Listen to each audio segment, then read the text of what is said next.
Estelle, Mathéo, c'est le moment. Chouette! La parole de Dieu, c'est un livre merveilleux qui nous fait connaître le puissant Créateur. Oui, la parole de Dieu, c'est un livre merveilleux. Il faudrait l'ouvrir chaque jour, tous les jours.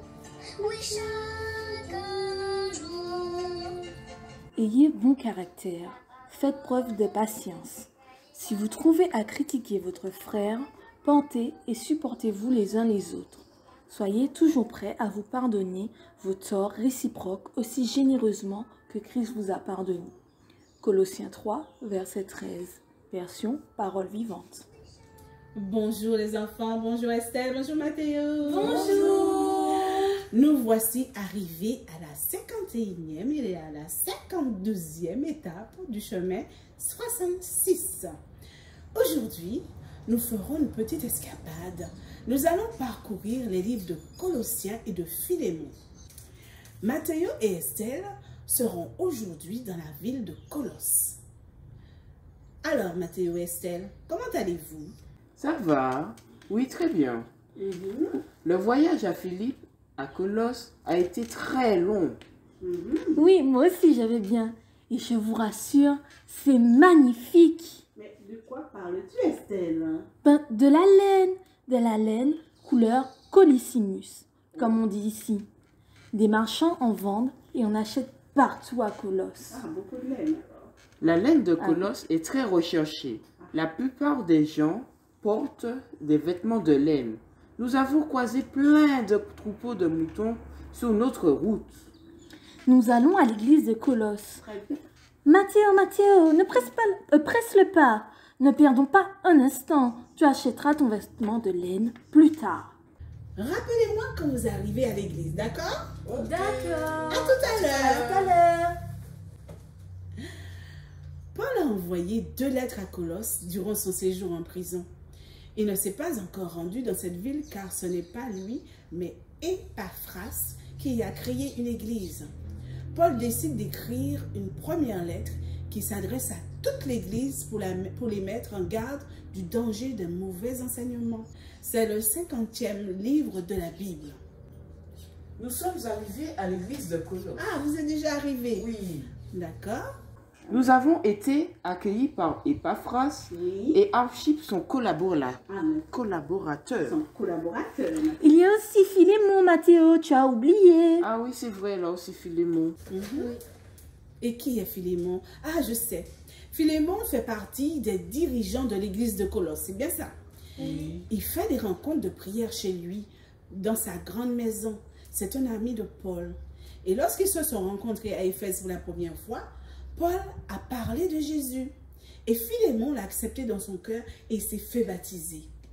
Comme beaucoup de riches de son époque, Philémon avait des esclaves. En effet, nous avons rencontré Onésime. Oui, il s'était enfui de chez son maître Philémon.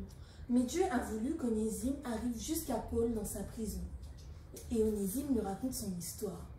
L'apôtre Paul lui parle de Jésus et lui aussi, il s'est fait baptiser. Paul a demandé à Onésime de retourner chez son maître. Il lui a remis une lettre pour Philémon, lui demandant aimablement de pardonner à Onésime de sa fuite. Oui. Il lui a demandé de pardonner à Onésime sa fuite. Mais, comme vous savez tous cela, les enfants, C'est Onésime lui-même qui nous l'a raconté. vous avez eu la chance de rencontrer Onésime.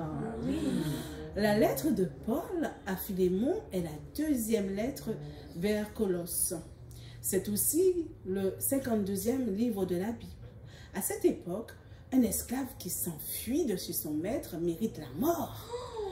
Dans sa lettre, Paul demande à Philémon de recevoir Onésime comme un frère bien-aimé malgré son erreur. Il s'engage à lui payer tout ce qu'Onésime lui a volé. Paul fait savoir à Philémon qu'Onésime a changé car il a accepté Jésus dans son cœur, les enfants. Paul, voilà, et Paul compte sur le bon cœur de Philémon. Il croit que comme Jésus lui a pardonné ses péchés, Philémon pardonnera aussi à Onésime. C'est ce que Paul a écrit aux Colossiens, enfin, je crois. Oui.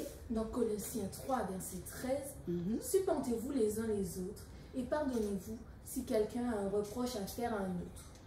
Le Seigneur vous a pardonné. Agissez comme lui. Très bien. Et supporter les uns les autres, ce n'est pas se venger du mal qu'ils peuvent nous faire. En se pardonnant réciproquement, personne ne garde dans son cœur une pensée mauvaise sur l'autre. Chacun pardonne comme Jésus lui a pardonné généreusement et de bon cœur.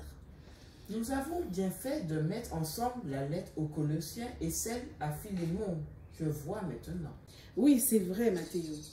Et nous allons prier ensemble. Qui veut prier? Moi.